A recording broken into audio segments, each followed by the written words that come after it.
Mida kliendid tahavad? Podcasti toob teieni saatejuht ja teenusedisainer Mari Arnover. Tere, armas kuulaja! Meil on täna 10. saade ja selle puhul ma sooviksin tänada ennekõike oma tiimi, tänu kellele need saated on eetrisse läinud ja ennekõike siis Richter stuudiot.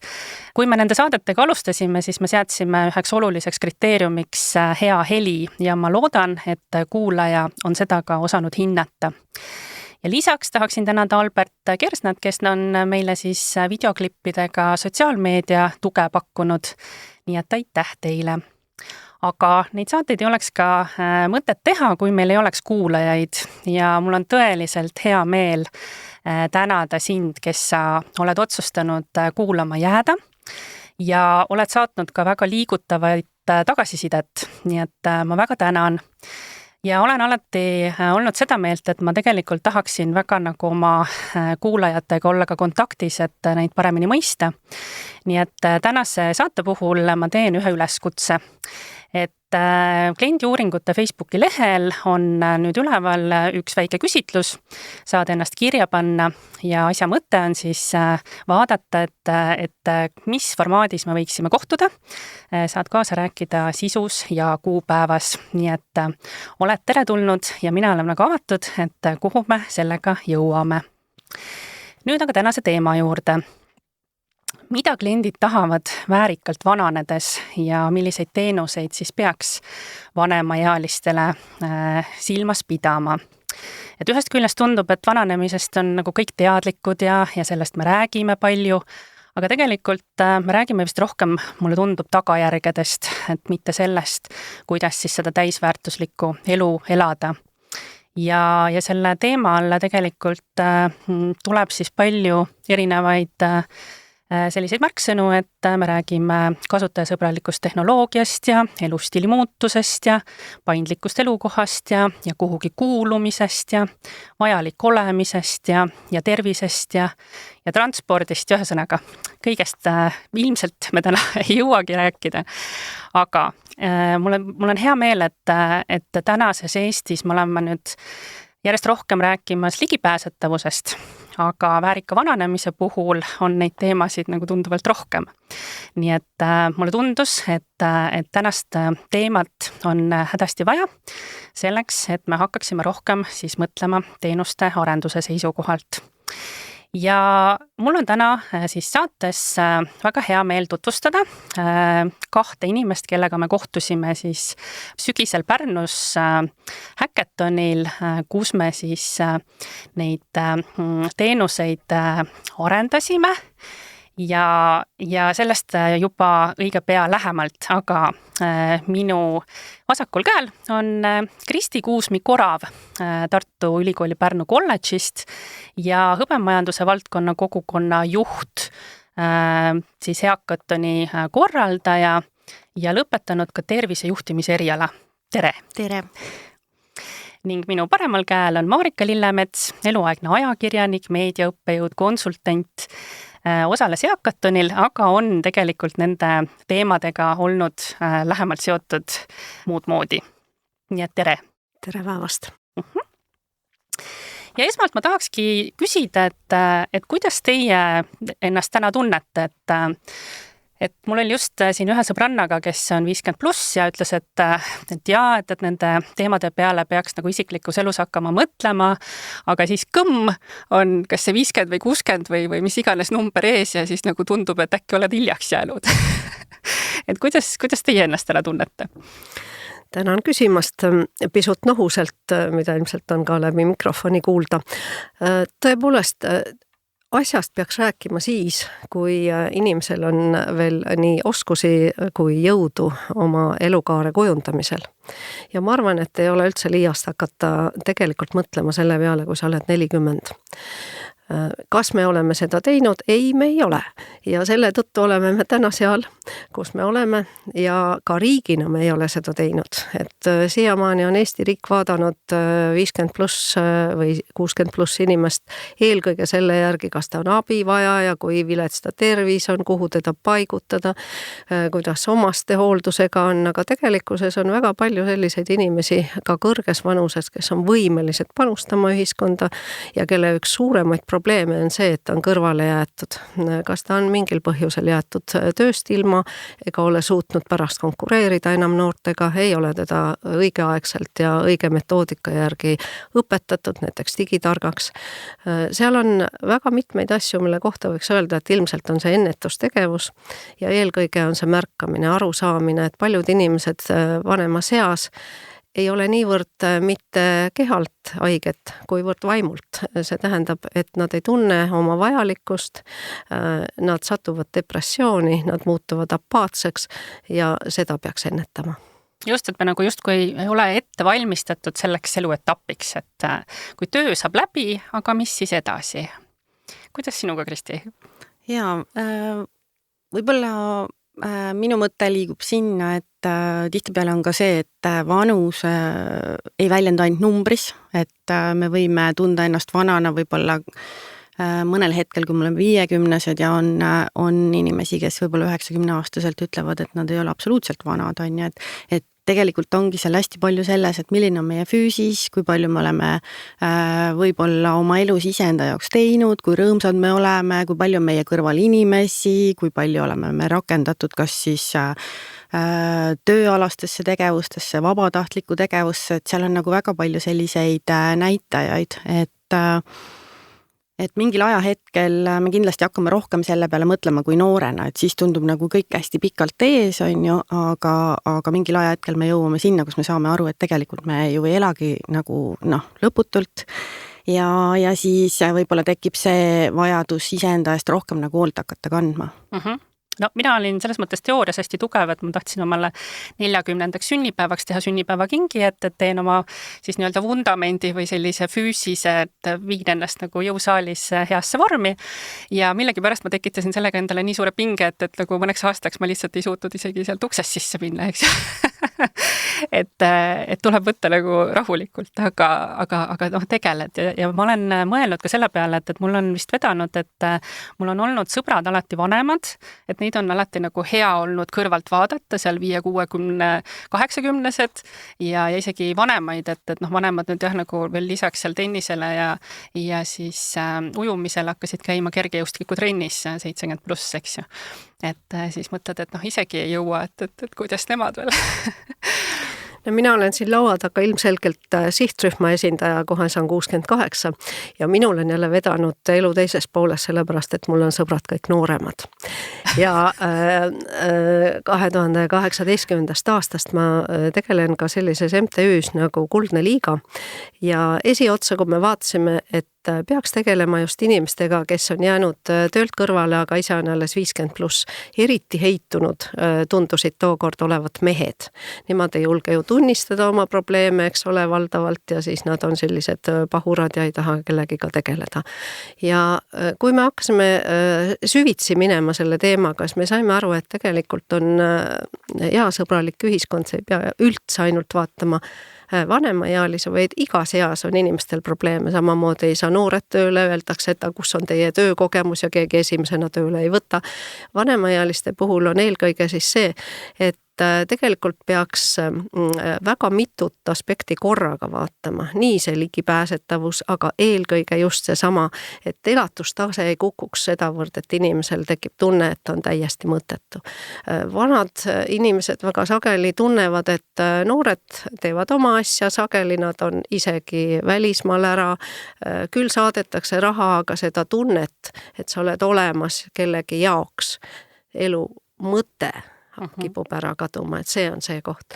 Ja selleks, et natukene abistada nii ettevõtjaid kui omavalitsusi kui ka riigiasutusi, tegime me Kuldse Liiga ja Sotsiaalministeeriumiga koostöös ühe sellise brošüüri vanusesõbraliku Eesti põhimõtted ja siin on tõepoolest peaaegu kõigest juttu, seda on ka online'is võimalik näha, kui lähete lehele liiga.ee ja lisaks sellele loomulikult me peaksime mõtlema ka, kuidas me räägime näiteks vanemate inimestega, kuidas me teavitame neid, mis kasu on riigi poolt saadetud SMS-ist, kui sellel inimesel on nuputelefon, mis kasu on mingisugusest väikesest kirjatüki pealkirjast, kui ta ei näe seda, mis kasu on ühetunnisest saatest vanemaealistele 1 kord nädalas, kõikide telekanalite peale kokku.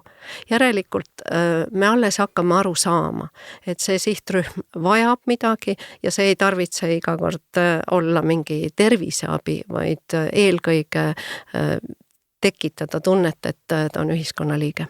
Ja ma võib-olla tooks ühe näite kohe teenusega, et kas me nagu eeldame ja kas me nagu räägime vanemaealisest, et kuidas me teda põhimõtteliselt juba ette kujutame, eks ju. Et kas tal on siis nagu see nuputelefon ja kui hädine ta siis lõppkokkuvõttes on, et ma rääkisin isa ja õega ja meil tuli just meelde, et Tallinnas on üks toitlustuskett, kus sa saad siis oma tellimuse esitada nüüd ainult läbi ekraani. Ja sa pead esitama siis oma telefoninumbri ja siis tuleb sulle SMS lauda, et nüüd on teie toit valmis. Ja meie siis erinevad generatsioonid, me arutlesime ja põhimõtteliselt me leidsime, et tegelikult sul kaob isu ära juba sinna toidu kohta minekuks. Et mida me ju nagu teenuses tahame, on ikkagi nagu mingi selline väga hea kogemus.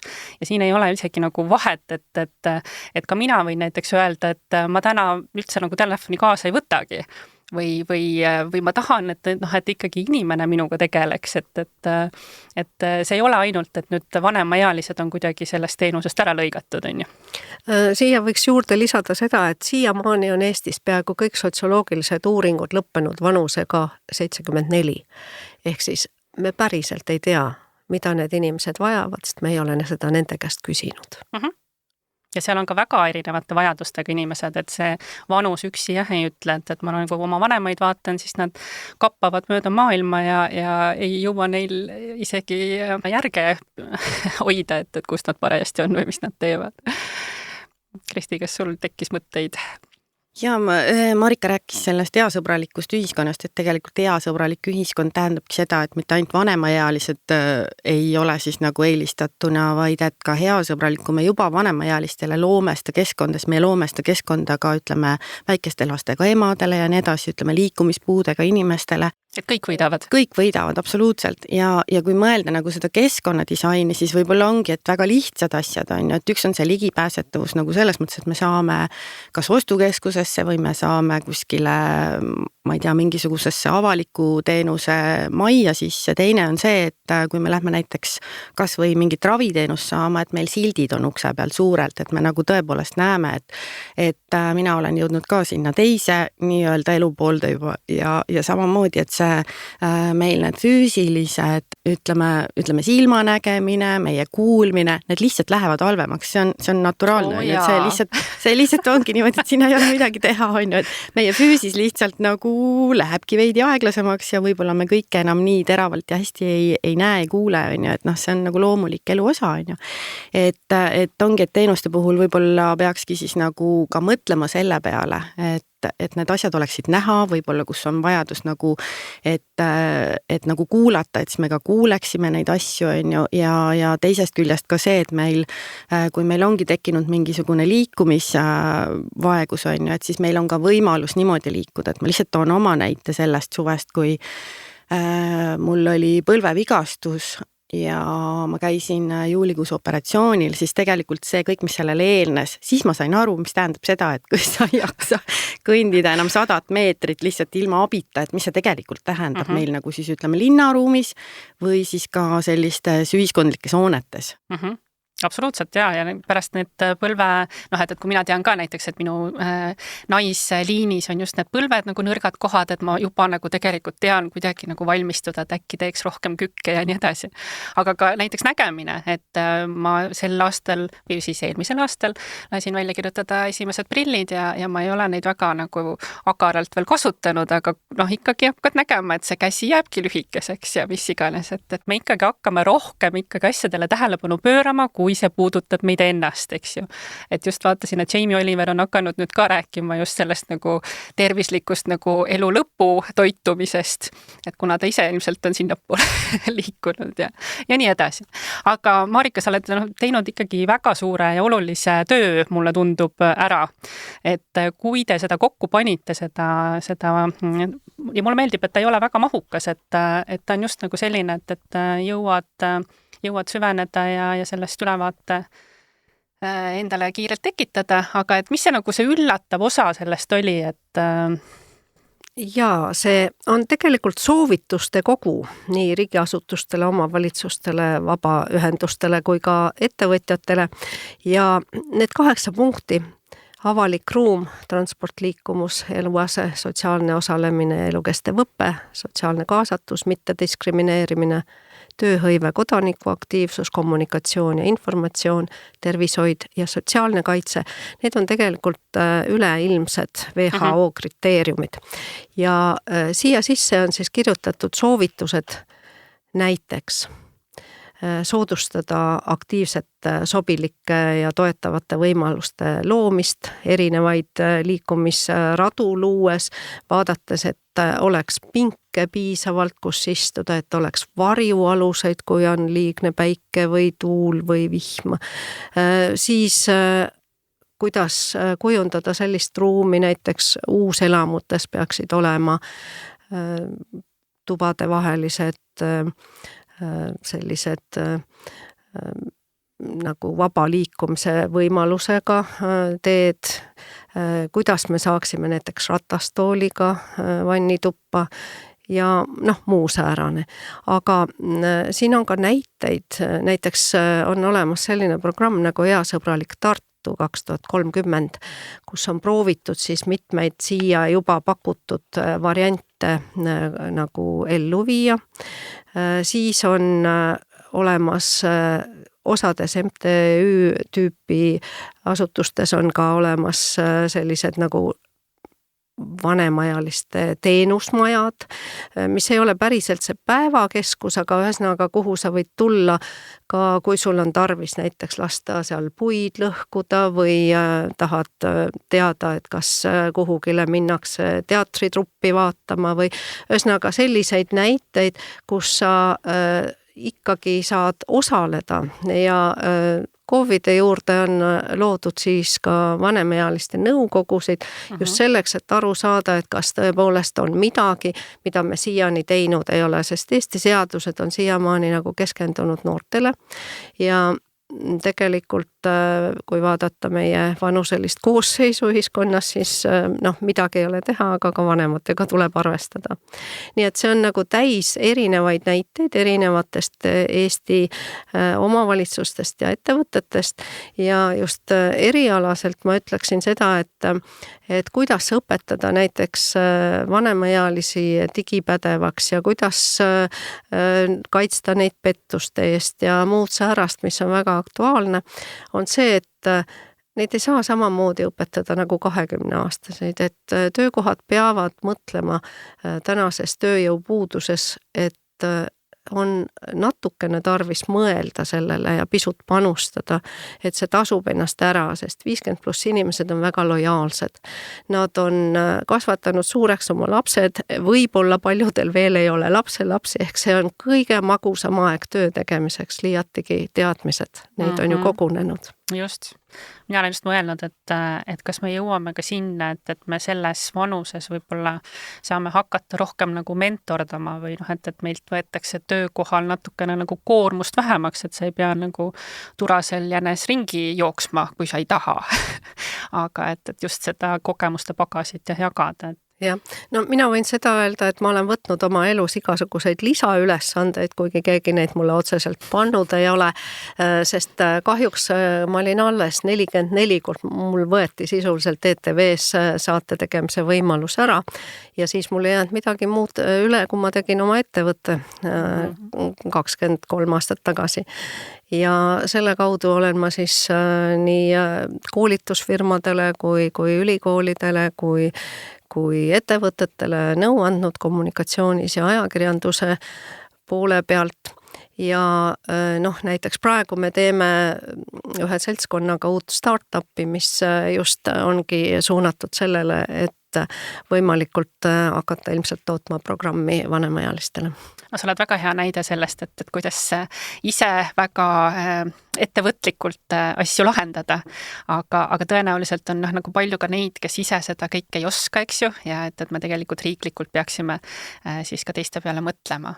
Aga startup kõlab juba nagu väga, väga põnevalt. Et Kristi, kas sa räägiks, mis on Hõbekobar ja mis te seal teete? Et me Hõbekobaras siis aitame kaasa 55+ inimeste võib-olla siis ongi kodust väljatoomisele nendele siis võimaluste pakkumisega, liikumisega tegelemiseks, võib-olla oma tervise peale mõtlemiseks, et ennetada siis võib-olla seda üksinda jäämist ja koju jäämist, et nad saaksid omavahel suhelda, te pakute tegelikult ju väga huvitavat sisu. Ma saan aru, et on sellised ettekanded, kui palju inimesi kokku tuleb? Meil on tegelikult, ma võtsingi just 2025. aasta numbreid kokku ja meie üritustel osales kokku üle 1400 inimese need ei ole nüüd üksikud inimesed, aga need on siis korduv käimised ja aasta jooksul oli 1440 inimest pluss siis uuring, mille me läbi viisime, millele siis vastas tegelikult üle 1000 inimese, 1022 oli see number täpsemalt. Ja. Et sul on päris hea arusaam, mida Pärnumaal tahetakse. Ja.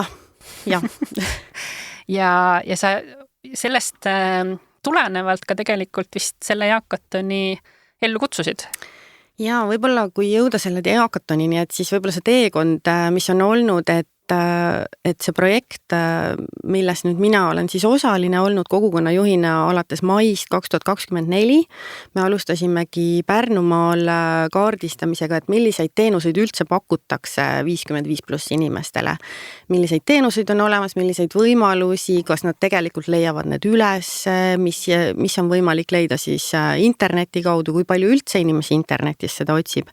Et me tegime sellise kaardistuse ja alustasime siis 2024. aasta sügisel esimeste selliste loengute ja tervisepäevadega.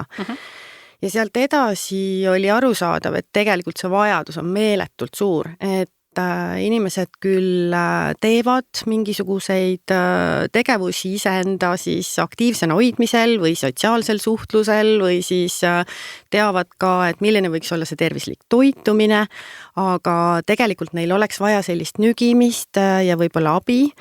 Ja esimene asi, mis me siis tegime kohe peale seda, kui meil need esimesed päevad olid tehtud, me lõime sellise infokeskkonna, mis on siis, mille nimi ongi Easõbralik Pärnumaa, kus sa saad siis tulla sinna ja sa leiad siis selle info, et näiteks liikumine, elukestev õppe, toitumine, et mis on sellised põhialused, et mis on riiklikud soovitused näiteks ja kust siis alustada ja siis sinna tulevad need teenused, mis siis Pärnumaal pakutakse, tulevad siis sinna juurde, et see vanemaealine, kes võib-olla ise sinna ei jõua, aga võib-olla tema lapsed jõuavad sinna, et nad reaalselt lähevadki sealt siis eriala lehele ja saavad sealt juba siis selle info edasi, et see jõuaks nagu hästi otse inimesteni, et nad ei pea mööda interneti avarusi nagu otsima neid teenuseid, mis on nende jaoks mõeldud. Just, et kõik nagu kompaktselt ühes koos.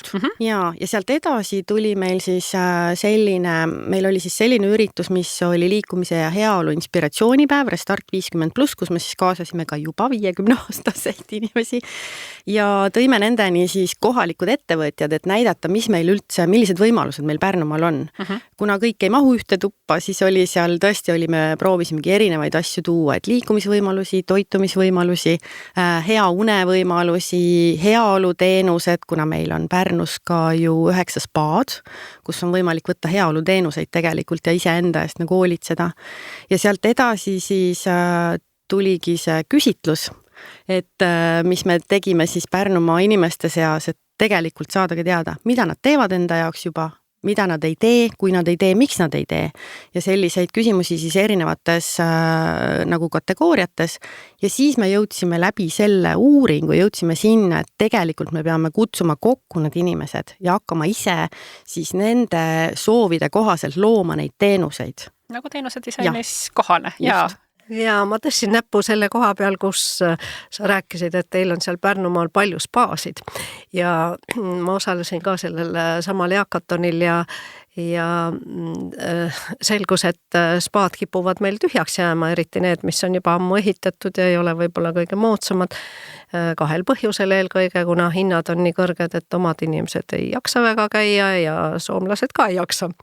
Ja üks mõte, mis seal tekkis, oli see, et renoveerida või kohandada mingid spa-osad selliseks, kuhu võiksid vanemaealised minna elama. Näiteks müües oma suured majapidamised, mida nad enam ei jaksa pidada, või ka lihtsalt talvepakku või näiteks peale oppi. Meil ju geriaatria haiglad puuduvad sisuliselt, mis tähendab seda, et väga sageli vanemaealised satuvad peale oppe, kui ei ole neil kedagi, kes kodus hooldaks, hooldekodusse. Minu emaga niimoodi näiteks juhtus ja aasta tagasi ja mina maksan ligi 1000 eurot ja Tallinn maksab ligi 1000 eurot ja ikkagi me ei ole õnnelikud, jookseme seda hooldekodu vahet kogu aeg, et asja paremaks saada. Et teinekord tuleb mõelda kastist välja ja leida erinevatele võimalustele ja vajadustele selline kokkupuutepunkt ja selle tõttu see eakatuna oli nagu geniaalne lugu tegelikult. Absoluutselt ja mind ka nagu kõigepealt juba paelus see, et kui palju on nagu selliseid ärksaid, ütleme siis väärikaid, kes kõik nad olid nagu nii valmis ükskõik mis suunas mõtlema. Ja siis, kui algul see esmane ring oli, et kuidas ka ennast tuntakse või et lihtsalt natukene nagu aeglasem, aga kõike tahaks nagu teha nagu seni.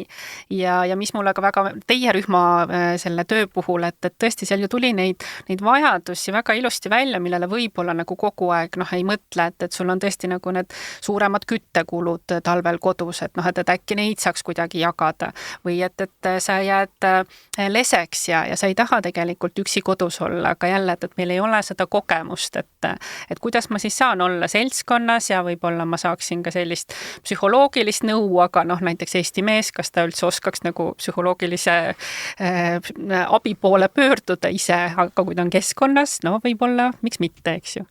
See lõppes isegi sellise väga praktilise asjaga 2 kuud hiljem, et mind kutsuti siis tervisespa juhtkonnaga kohtuma, et neid ideid välja pakkuda ja vähemasti nad ütlesid, et kui suur kiire aastavahetusega on möödas, siis nad hakkavad otsast arutama.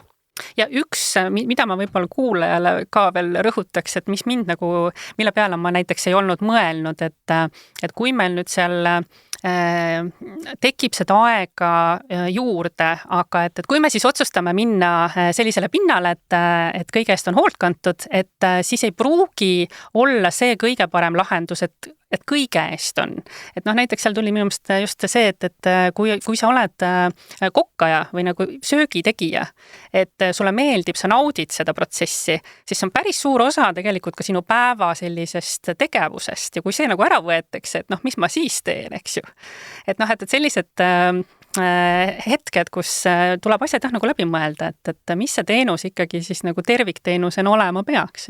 Ja seal on mitu võimalust, et esiteks meie rääkisime sellisest ajutusest kodust nii-öelda, et mitte päriselt, sest et kes ikka päris tahab ainult ühte tuppa minna, eks ole, aga et seal oleks ka väike kööginurk või siis ühiskööginurk, et seal oleks mingeid selliseid ühistegevusi, et seal tegelikult peaks olema selline inimene, kes mõistab nende inimeste vajadusi ja ühtlasi siis need inimesed saavad kasutada seda spa ja toiduteenust, kui neil on seda tarvis. Aga et need vajadused on erinevad, siis see tulebki ilmselt niimoodi sättida, et need sarnaste vajadustega inimesed satuvad kuhugile nagu kokku. Absoluutselt. Ma ei tea, kas Kristi, sa oskad veel tuua näiteid, et meil oli seal ikkagi väga palju tiime tegelikult ja väga palju ka ideid, et ja võib-olla kui hästi natukene tagasi minna selle eakatoni nagu algusesse, et kui me seda üritust korraldasime, me ju tegelikult ei teadnud, kas meil tulevad sinna inimesed üldse kohale, kas sealt sünnib mingisugused ideid, kas me leiame lahendusi ja mis nende lahendustega nagu hiljem nagu siis saab, on ju, just. Et aga meie omalt poolt panime nagu siis ette sellised 6 teemat igaks juhuks, et võib-olla kui tulevadki kohale inimesed, kes võib-olla neil ei ole endal mingisugust mure, mida nad tahavad lahendada, et nad tahavadki lahendada mingid kindlad teemad, siis tegelikult seal läks kohe alguses selliseks elevuseks ja meil oli 8 teemat, mis tegelikult lõppkokkuvõttes said siis nagu välja pakutud ja ma väga tahaksin toonitada jällegi seda, et kõik need teemad, mis seal 8 tükki lahenduse said, olid tegelikult tervise ennetuslikud teemad, mis olid teemad, mis võtsid kokku kogukonna, mis võtsid kokku, ütleme, selle elamissoovi, kas või ütleme, ongi ajutise elamissoovi, on ju, oma tervise parendamise läbi toitumise muutmise ja teadlikkuse tõstmise, pluss siis sotsiaalne isolatsioon, et kuidas seda vähendada ja kuidas siis vanemaealisena anda edasi oma teadmist, mida sa oled nagu eluaeg kogunud, et anda siis edasi nagu ühiskonnale see oma know-how on ju. Ja vot need teemad, mis oli minu jaoks oligi võib-olla nagu selline tore selline finiš, et me jällegi ühiskonnas või riiklikul tasemel tegeleme nende tagajärgedega, kogu aeg tegeleme tagajärgedega, aga me ei mõtle sellele, et me võiksime anda inimestele võimaluse ise nagu siis tegelikult terviseennetuslikult juba ennetada selliseid asju, et me jõuame sinna süsteemi nagu liiga vara, et kuidas me seda teeme ja vot see tuli sealt eakatonilt välja.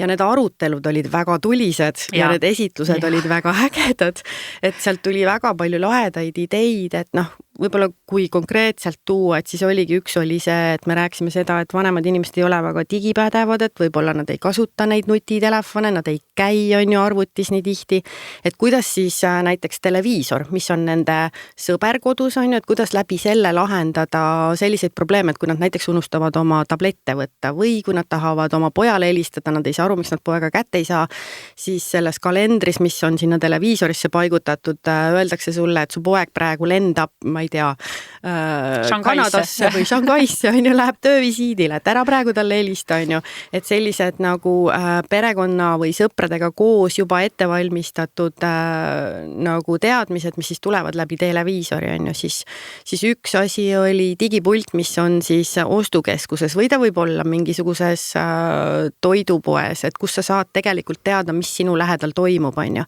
et kui sa ei oska ja kasutada, ütleme neid nutitelefone või asju, et või kui sa ei taha neid kasutada, lõppkokkuvõttes me ei peagi kõik neid kasutama, on ju.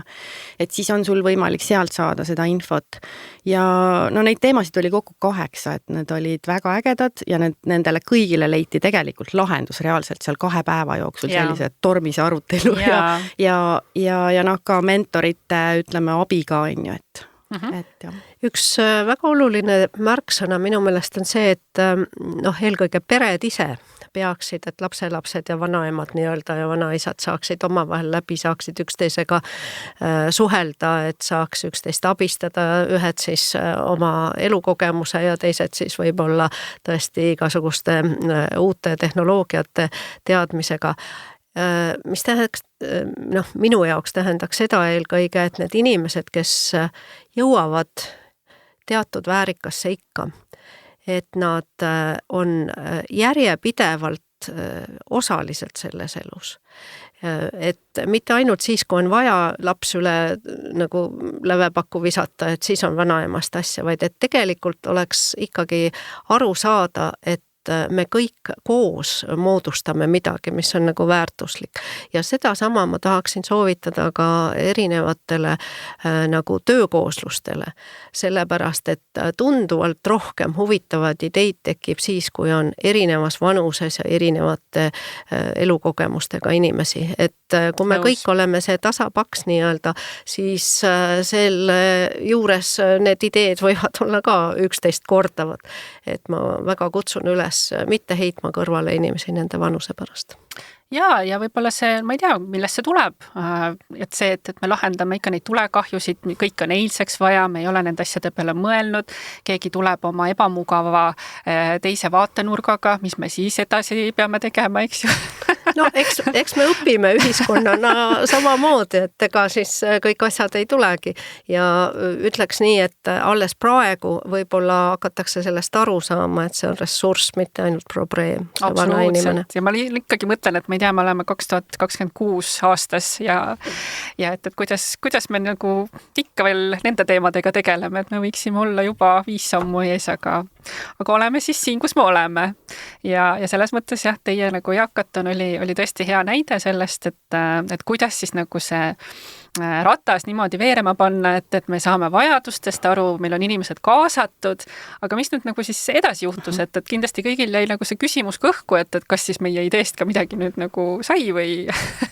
Jaa, et see ongi, et kui teha üritust, et siis ei ole, mõistlik on teha selle üritusega ka pärast, et mis on nagu selline edasi jõud. Just, et nagu Marika ka rääkis, et tegelikult ühe Pärnu spaaga on meil olnud kohtumine ja see jätkub nüüd sellel aastal, kus siis reaalselt tegelikult see asutus ise paneb paika oma prioriteedid, et nad võtsid siis selle teadmise, mis seal eakatonil loodi ja lähevad sealt nüüd edasi, et kuidas nad siis reaalselt tegelikult võiksid kasutada sellist potentsiaali, nagu neil on olemas, arvestades, et meie ühiskond vananeb, meie võib-olla ka turistide hulk väheneb, et kuidas me kasutame seda ära siis, kas siis kohaliku elanikuna või kohaliku Eesti elaniku näol või ka võib-olla meil on tulemas lõuna poolt näiteks kliimapagulased, keda me saame nagu ka kutsuda siia ja nende peal seda siis nii-öelda elamis sellist... No me räägime ajutisest elamisest, jah, et ükskõik nagu tegelikult just. Siis või et mis erinevad vajadused me siis nagu tuvastame. Jaa, et kuidas seda nagu ära kasutada, siis nende teiste teemadega üks ostukeskuse teema, mis oli, sellega me oleme samamoodi edasi liikunud. Hetkel on meil kokkulepped sõlmimisel, aga ma pigem praegu rohkem ei räägiks, et ma täna ei käiks välja seda, mis ei ole veel nagu kinnitust saanud.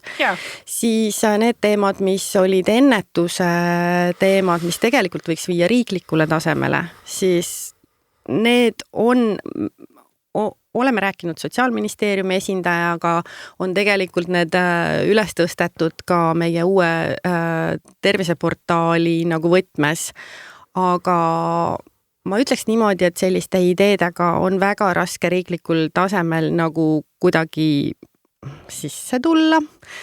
Et mulle tundub ikkagi, et me väga ei taha kuulata oma inimest, kui oma inimesel on midagi öelda, et me pigem ei kuula, ma ei taha nüüd kellelegi tõrva loopida kusagile, aga pigem on ikkagi see, et me teeme midagi ära, aga me tegelikult ei võta võib-olla sisendit, mida me võiksime võtta. Või seda pikaajalist vaadet, et mulle tundub, et Marikal siin on selline pikem vaade. Mul on lihtsalt praegu tuli meelde, et meil on nüüd siis eelmisest aastast on Sotsiaalministeeriumi poolt tegelikult Euroopa Liidu rahadega 4-aastane selline programm heaolutehnoloogiate arendamiseks ja heaolutehnoloogiad selles mõttes tähendavad tegelikult peaaegu kõike, kaasa arvatud ennetust, et sinna alla saate ilmselt õigel ajal paadile hüpates ka oma ideedega minna. Ja esimesed voorud on läbi ja otsitakse neid tiime, mõeldakse, mida edasi teha ja milles siis heaolutehnoloogia siis seisneb. Näiteks ka seesama meie poolt pakutud idee, et kasutada televiisorit kui sellist infotehnoloogilist vahendit, aga sellist, mis on jõukohane vanemaealisele, kuna telekapult on neil käes istunud juba pikalt ja kindlalt, siis kindlasti saab selle kaudu ka täitsa personaalseid terviselahendusi pakkuda, aga eelkõige siis sellist eakohast mälumängu, eakohast võimlemisharjutust, eakohast võib-olla mingit, ma ei tea, kas siis näiteks ajalooteemalisi saateid, ühesõnaga midagi sellist, mis tõepoolest sellele eagrupile huvi pakub, et need ideed on täitsa olemas. Ja siis kindlasti tuleks vaadata üle, et mida siis need meie eakate keskused teevad tegelikult, et väga palju on seal tantsurühma või käpõku kudumist, aga mida meestele pakkuda, et mehed ei ole sellest huvitatud.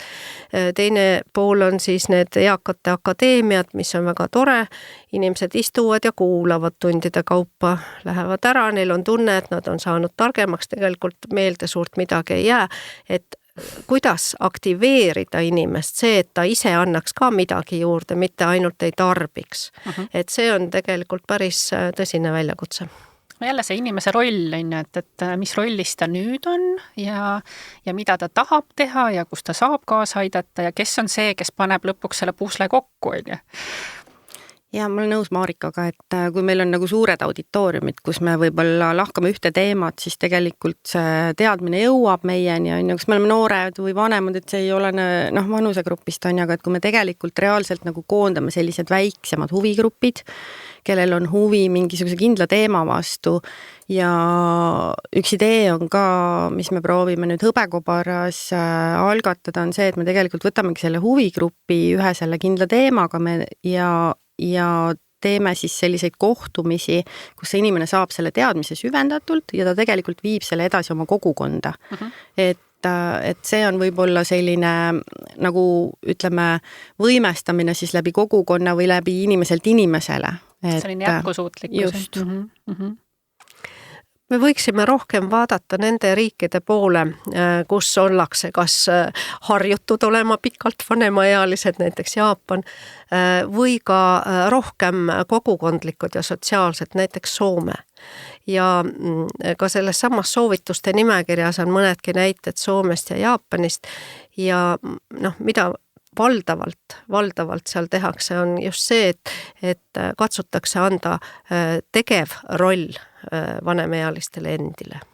Ja näiteks minul on saksa sõbranna, kellelt ma täitsa noodi kadedusega kuulan, kuidas neil on loodud nüüd äpp, mis võtab siis piirkonnas kokku inimesed, sa saad selles mõttes nagu selle tausta inimese kohta ja tema just ütles, et tegelikult tuleb ka oma nagu suhetes natuke revideerida, et keda sa nagu tahad ja kas need ka näiteks, ma ei tea, siis armastussuhted püsivad ja kõik need, eks ju, et sa leiaksid inimesi, kellega midagi nagu sarnast teha ja ma vaatan, kui nagu aktiivselt põhimõtteliselt nädalavahetusi veedab, et jälle ta ütleb, et täna me kokkasime koos, täna me läksime mägedesse matkama, on ju.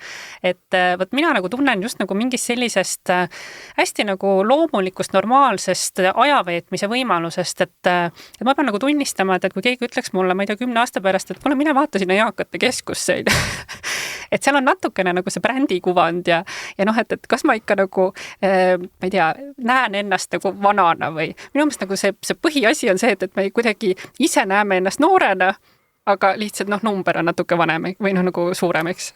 Ja neid keskkondi tõesti tuleb luua ja ma arvan, et digipädevus kasvab ja kui sellega tegeldakse, tegelikult on täna juba ka küllalt palju vanemaealisi, kes saavad sellega hakkama, et seda tüüpi äppe tõepoolest, kus mitte ainult elukaaslast ei otsita või mitte eelkõige, vaid tegevuskaaslast, elusõpra, nagu öeldakse. Kes on parajasti sel hetkel vaba ja täpselt, ja kellel on samasugused huvid või vähemasti, kes katsetaks neid, sellepärast, et vahel on ka nii, et mingi asi, mida sa elus teinud ei ole, võib hakata huvi pakkuma. Just, või keegi ütleb, et ei, ma rattaga küll sõitma ei tule, et Ja ma tahtsin tegelikult siia lisada veel Marika ja sinu jutule on ju, et ma käisin Kopenhaagenis oktoobri lõpus, Hõbekobar oli kutsutud sinna oma kogemust jagama.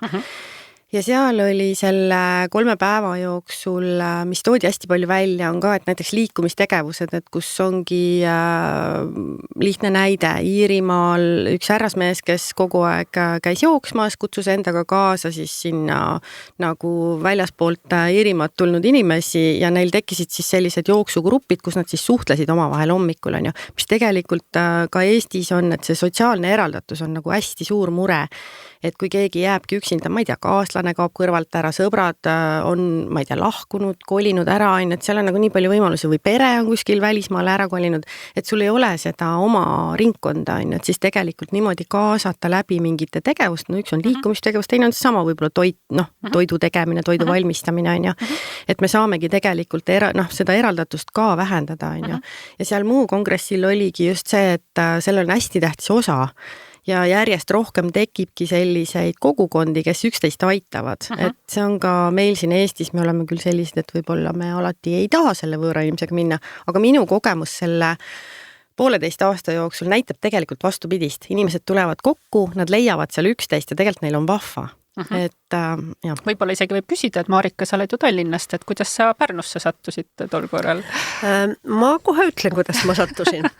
Kuna ma just parasjagu tegin ühte projekti Kohila vallavalitsusega, mis puudutas Rail Balticut, siis sealne arendusnõunik ütles, et vaata, et väga tore asi hakkab tulema, et kuna nendel on just vanemaealiste teenusmaja tulekul, et ta läheks vaataks, et ei tea, mis seal siis välja pakutakse, järsku on mõni uus idee. Mina ütlesin, et otse loomulikult, kuna oli just valmis saanud meie MTÜ see vanemaealiste soovituste nimekiri, mõtlesin, et kaasa mina lähen. No ja läksimegi.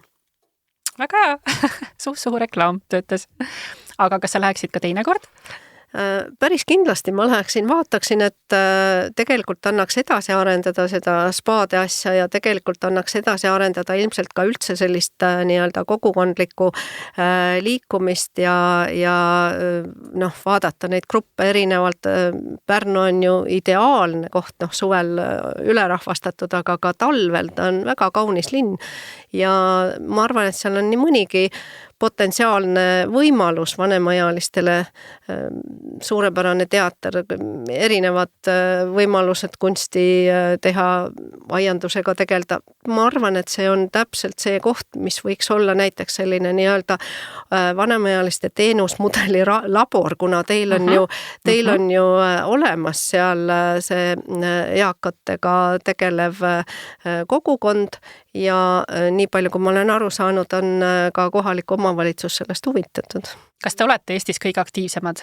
Ma arvan, et ei ole, aga mis ma tahaks öelda just Marika jutu peale just see, et me võib-olla ühiskonnas kardame seda sõna, et me tahame kõik, et noored tuleksid linna, et meile tuleks maksud ja nii edasi, et linn saaks areneda ja nii edasi. Me kõik teame seda kuvandit, et noored tulge linna ja nii edasi. Me peame hakkama lihtsalt nagu reaalselt mõtlema sellele, et meie ühiskond vananeb.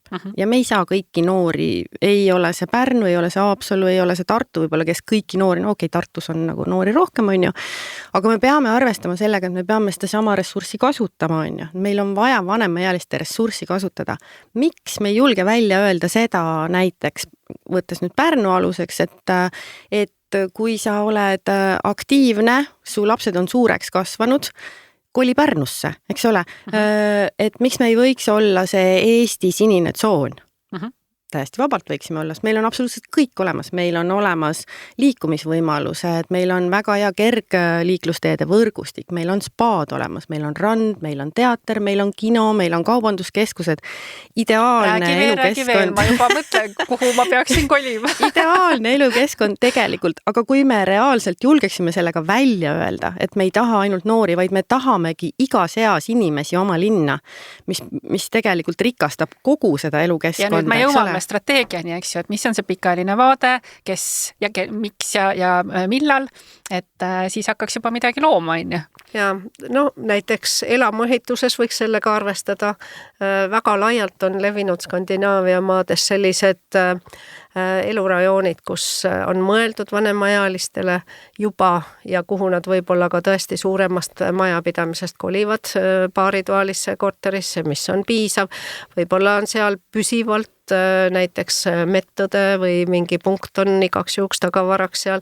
Võib-olla on seal hästi korraldatud teenused teatris käiguks, toidu korraldamiseks ja nii edasi, et muidugi on kahtesugust vaadet. Ühed ütlevad, et oi, ma ei taha kõik vanad inimesed ümber, teised ütlevad, et ei, aga see on ju midagi, mis meid seob, et meil on ühine elukogemus, meil on millest rääkida, meie paroolid on samad nii-öelda, aga inimesel on valikuvabadust. Täna on Eestis seda valikuvabadust vähe. No me oleme ka väga hoiame kinni sellest omandist, eks ju, et me peame kõigepealt nagu sellest lahti laskma, aga kui mina näiteks nagu enda sellise tuleviku kodu peale nagu mõtlen, siis ma olen nagu just nagu läbi mõelnud, et ma ei taha treppe, ma tean, et need põlveopid ja mis iganes on ikkagi seal ees ootamas kuskil ja ma tahaks ikkagi nagu selliste omasuguste nagu, et mul ei oleks, aga mul on nagu võib-olla see, et just see sihuke ellusuhtumise küsimus, et ma ei tahaks mingite vinguvate vanainimestega, eks ju. Et ma tahaks ikkagi nagu nendega, et mul üks sõbranna oli 80-aastane, kes ma ei kuulnud mitte kunagi teda vingumas. Et või kas siis nagu, ma ei tea, mille alusel neid kortereid saaks siis soetada? No isegi selline idee on olemas, et sõpruskonniti, kui vananedes kolida kokku erinevatest linnadest näiteks. Ma arvan, et neid ideid on mitmeid ja kõige olulisem on nagu hoiaku muutus. Ja õnneks on nüüd aru saadud, et vanem inimene ei tähenda kohe automaatset haiget ja abivajajat, vaid et vanema inimese vajadused on väga erinevad, kaasa arvatud vajadus tööd teha näiteks, vajadus sotsiaalse tunnustuse järele, vajadus ennast edasi arendada, sest keegi ei ole öelnud, et areng peatub sellel aastanumbril. Ja isegi see vajalik olemine on ju muutunud, et meie lapsed ei pruugi enam isegi ju meie riigis elada.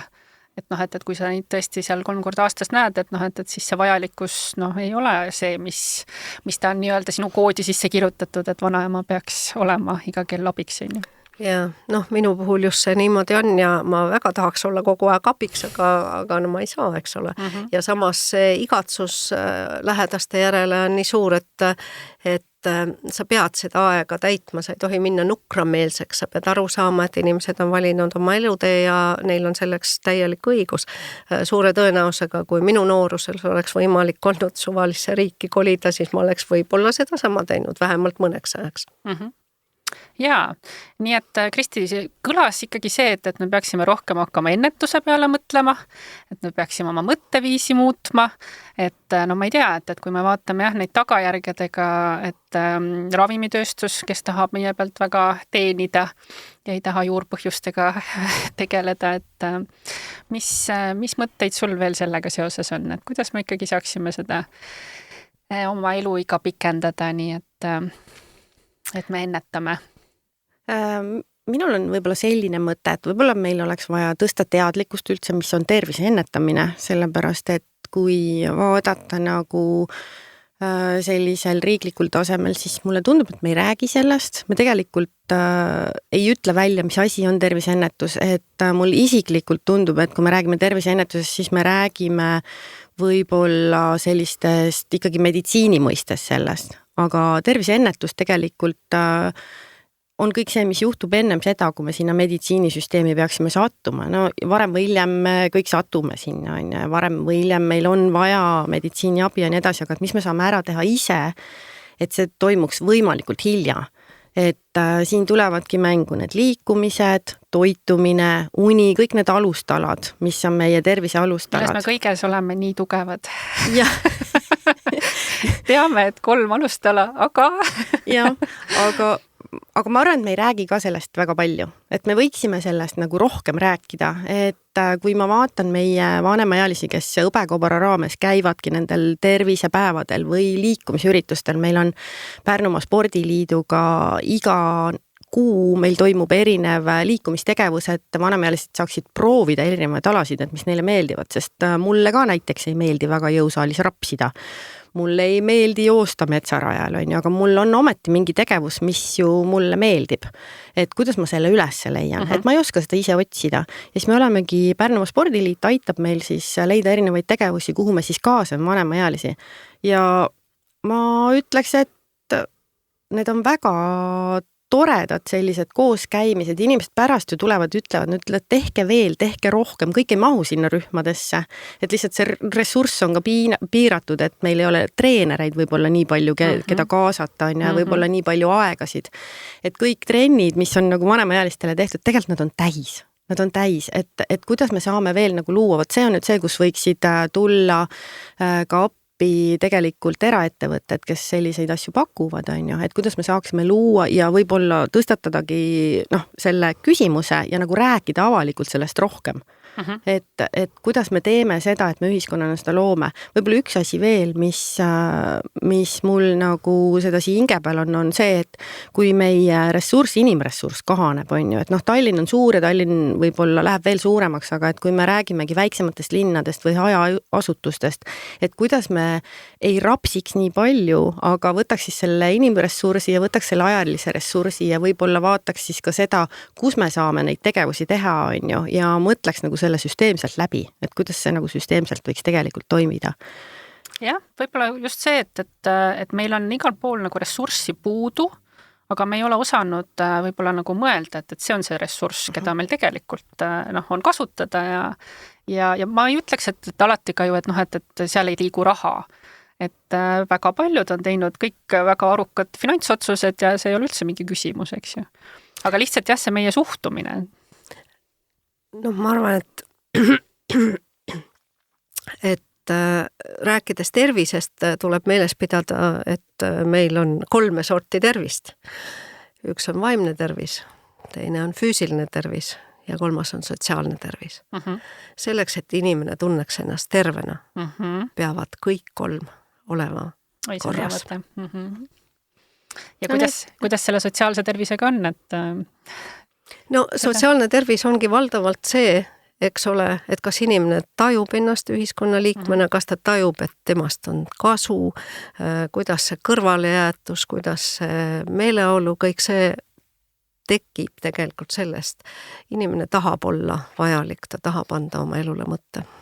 Ja ikkagi vaadates ka Jaapanit, et kui tulevikutrend, et seal on ühest küljest nüüd robotid, kes siis seda natukene aitavad leevendada, aga on ka inimesed siis, ja seda on tegelikult näiteks ka Taani raamatukogudes, et sa võid inimest nii-öelda rentida, et kas sa tahad temaga lihtsalt vestelda või sa kutsud ta koju ja et ta lihtsalt on sinuga, jagab ruumi ja aega, et need on need teemad, millega me peame ka hakkama tegelema.